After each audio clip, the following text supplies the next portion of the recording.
Madam President and distinguished members of the Court, it is a privilege to appear before the Court on behalf of South Africa.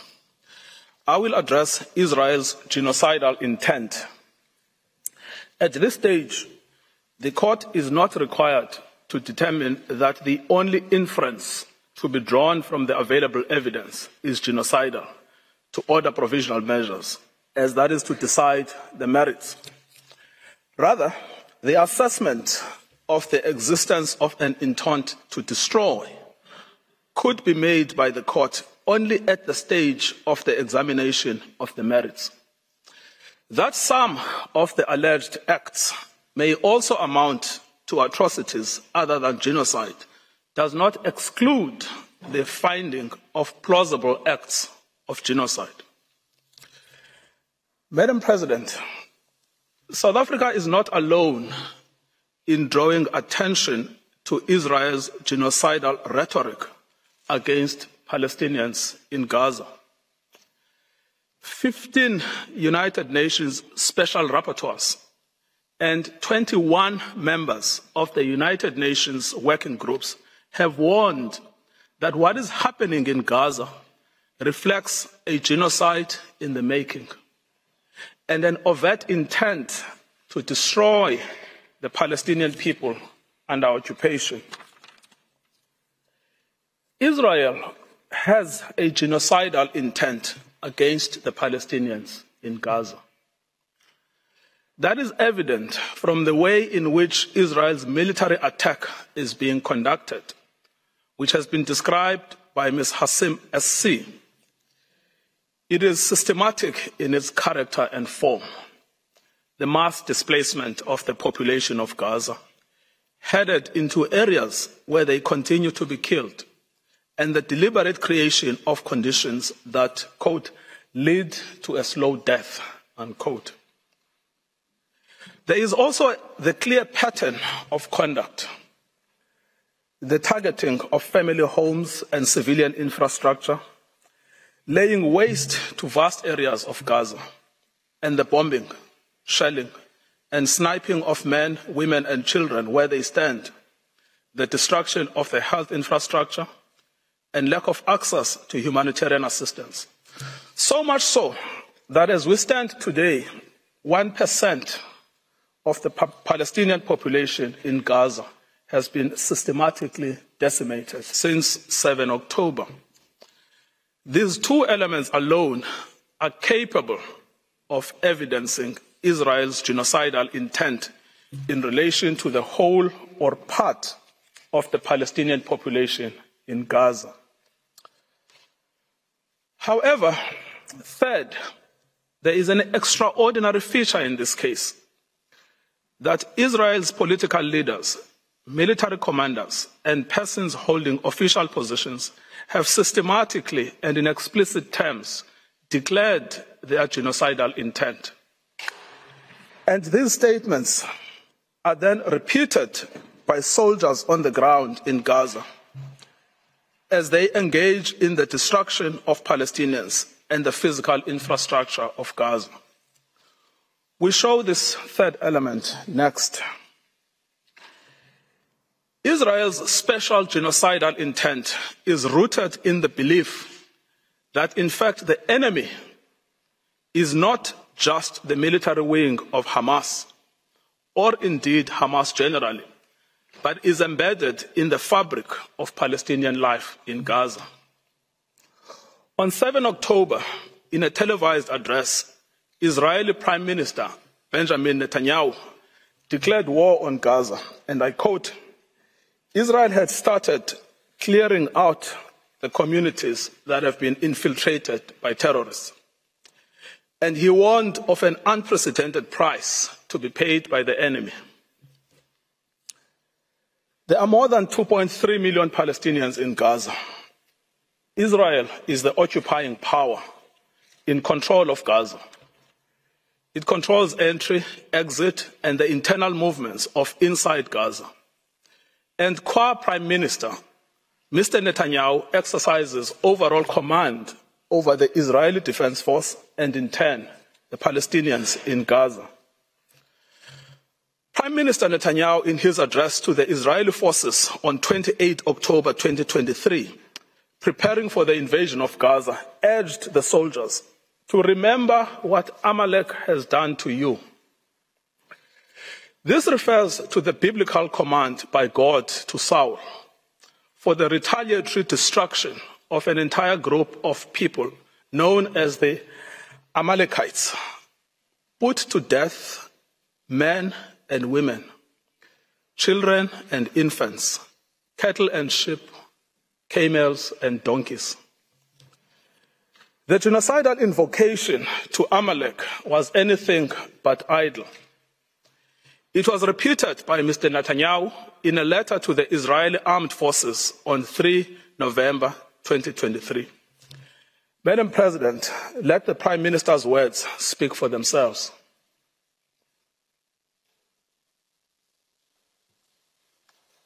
Has done to you, says our Holy Bible, and we do remember and we are fighting our brave troops and combatants who are now in Gaza or around Gaza. And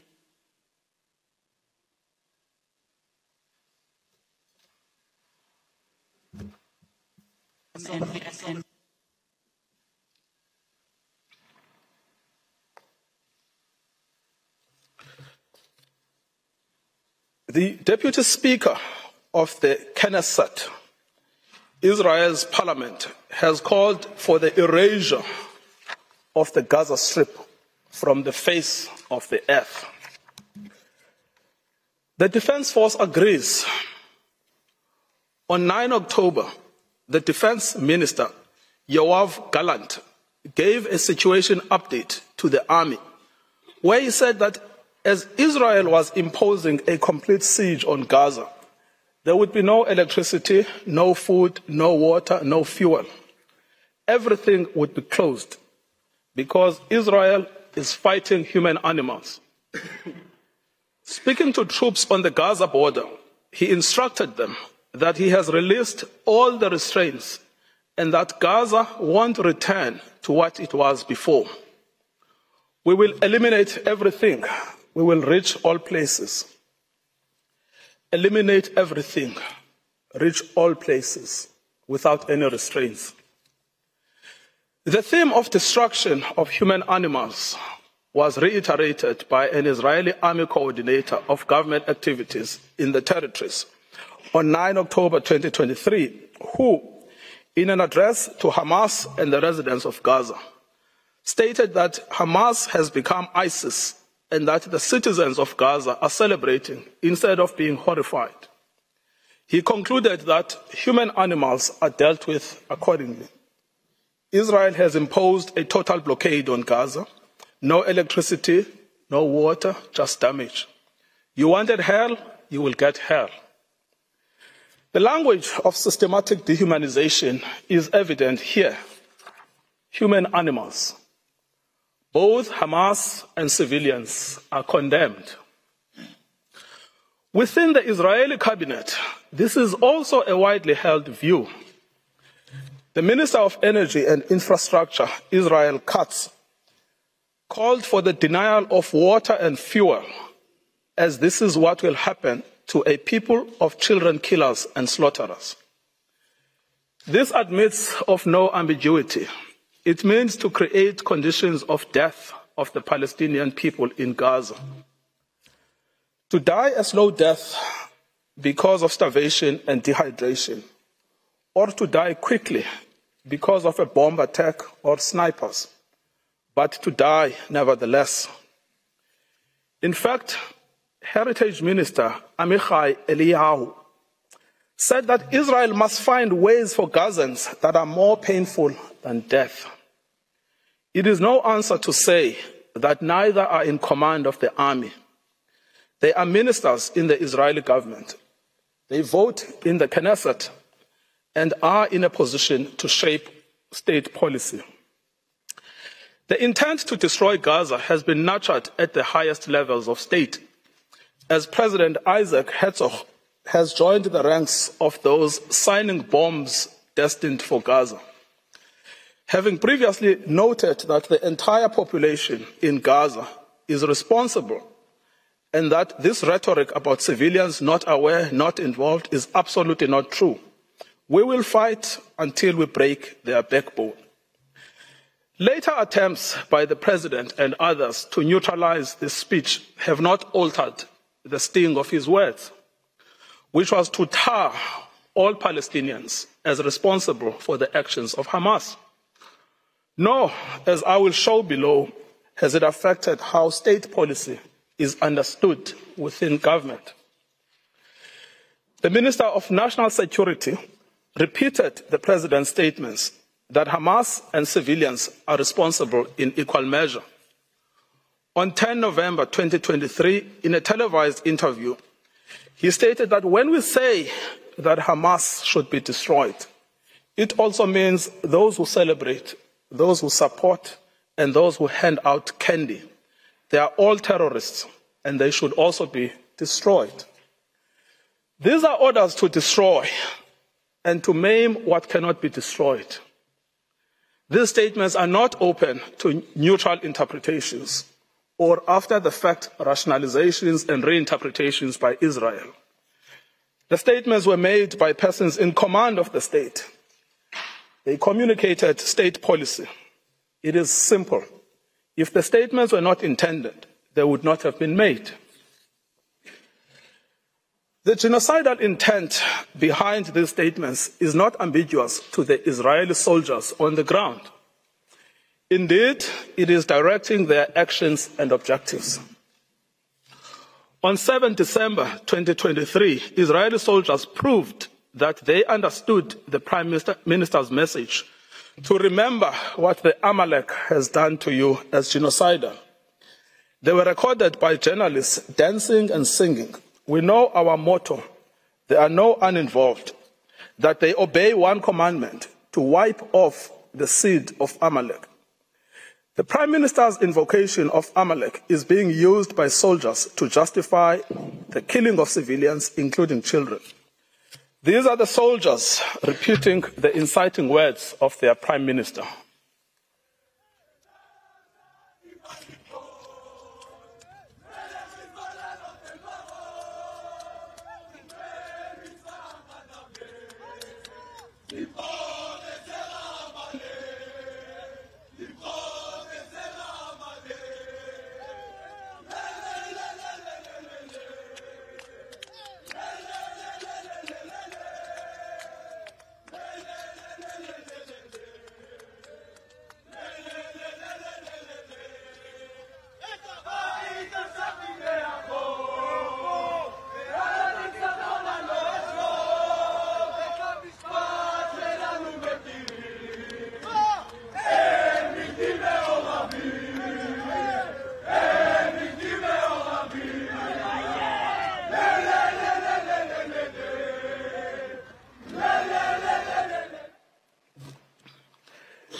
Israeli soldiers in Gaza were filmed dancing, chanting, and singing in November.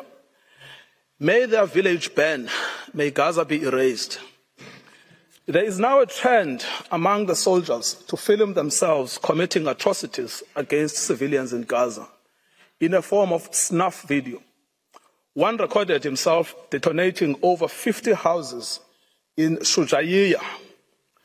Other soldiers were recorded singing, "We will destroy all of Khan Yunis and this house. We will blow it up for you and for everything you do for us." These are the soldiers putting into effect their command.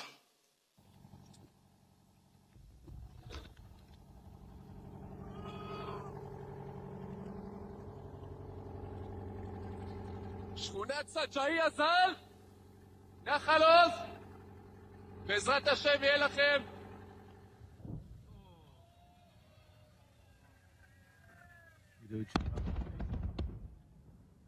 חטיבה 828, מרינה סג'אעיה שלום. בתים, 30 בתים, גדוד 749.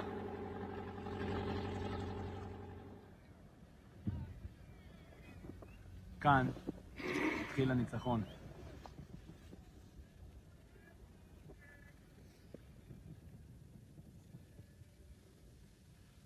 עם ישראל חי.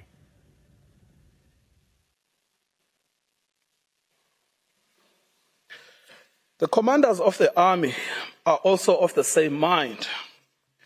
Israeli army commander Yair Ben David has stated that the army had done in Beit Hanon and did there as Shimon and Levi did in Nablus, and that the entire Gaza should resemble Beit Hanon. Israeli soldier Yeshai Shalev published a video against the backdrop of the ruins of what was the site of Al-Azhar University with the caption, "Once upon a time, there was a university in Gaza, and in practice, a school for murderers and human animals."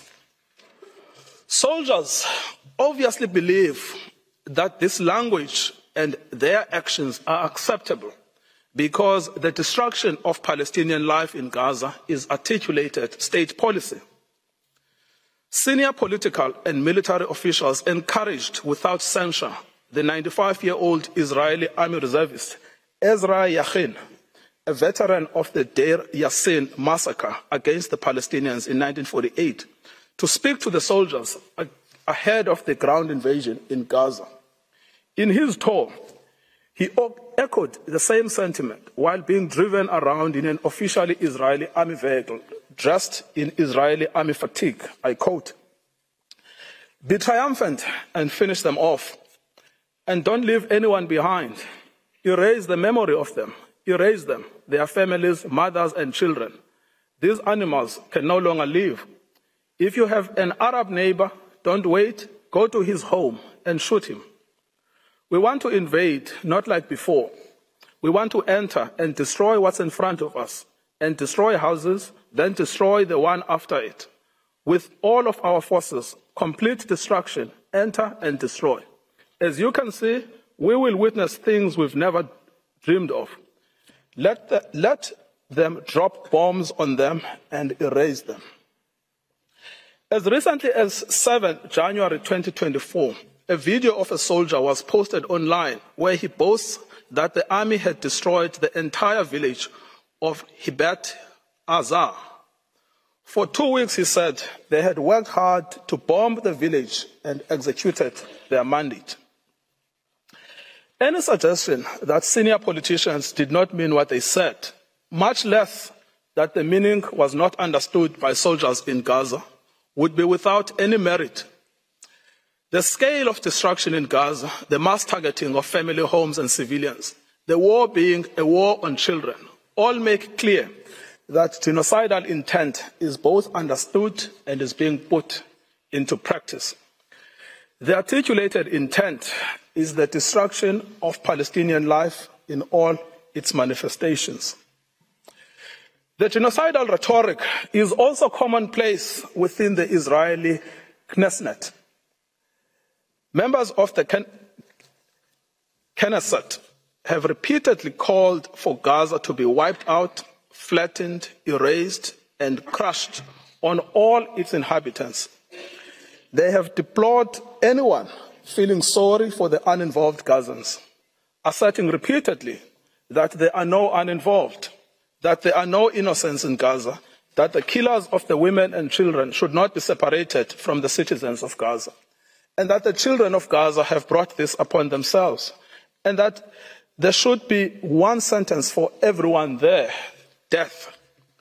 Finally, the lawmakers have called for mercilessly bombing from the air, with some advocating for the use of nuclear doomsday weapons, and a Nakba that will overshadow the Nakba of 48.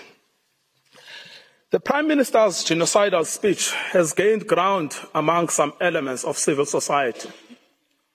A famous singer has repeated Mr. Netanyahu's Amalek reference, stating that Gaza must be wiped out and be destroyed with every Amalek seed. We simply must destroy all of Gaza and exterminate everyone who is there.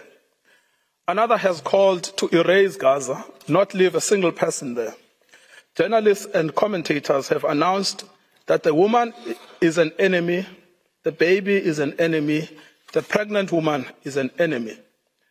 That it is necessary to turn the strip into a slaughterhouse, to demolish every house our soldiers come across, exterminate everyone.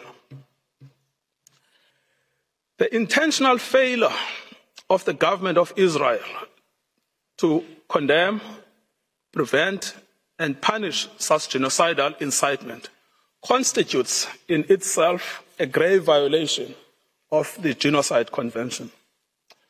We should recall, Madam President, that in Article 1 of the Convention, Israel confirmed that genocide, whether committed in time of peace or in time of war, is a crime under international law, and it undertook to prevent and to punish it as such.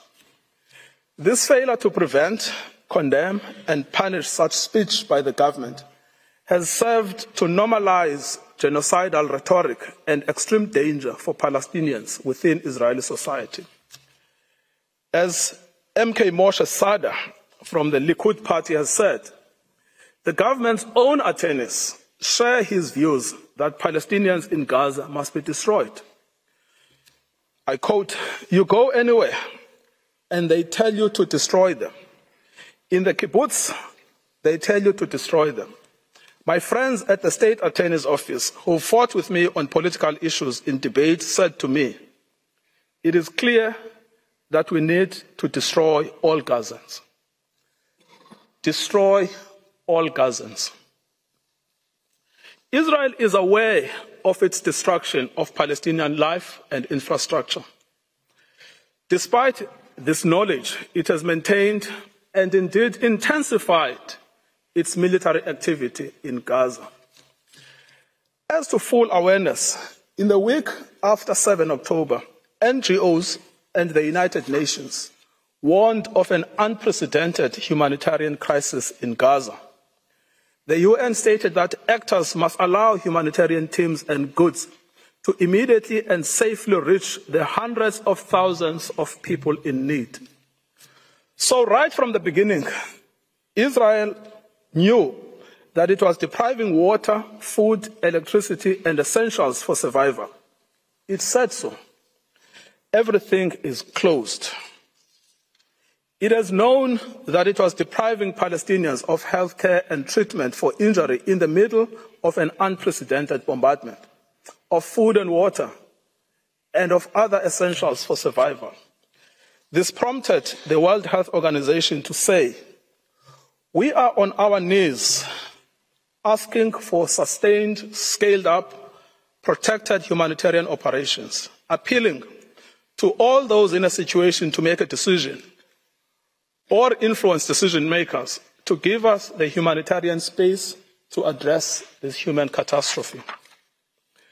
Despite this knowledge, Israel continues to target infrastructure essential for survival: water and sanitation infrastructure, solar panels, bakeries, mills, crops. It bombs hospitals, decimating the healthcare system. It targets aid workers and the infrastructure of the United Nations. It is because of the policy of Israel that Gaza has become a place of death and despair. In conclusion, Madam President, many propagators of grave atrocities have protested that they were misunderstood, that they did not mean what they said, and that their own words were taken out of context. What state would admit to a genocidal intent? Yet, the distinctive feature of this case has not been the silence as such, but the reiteration and repetition of genocidal speech throughout every sphere of state in Israel.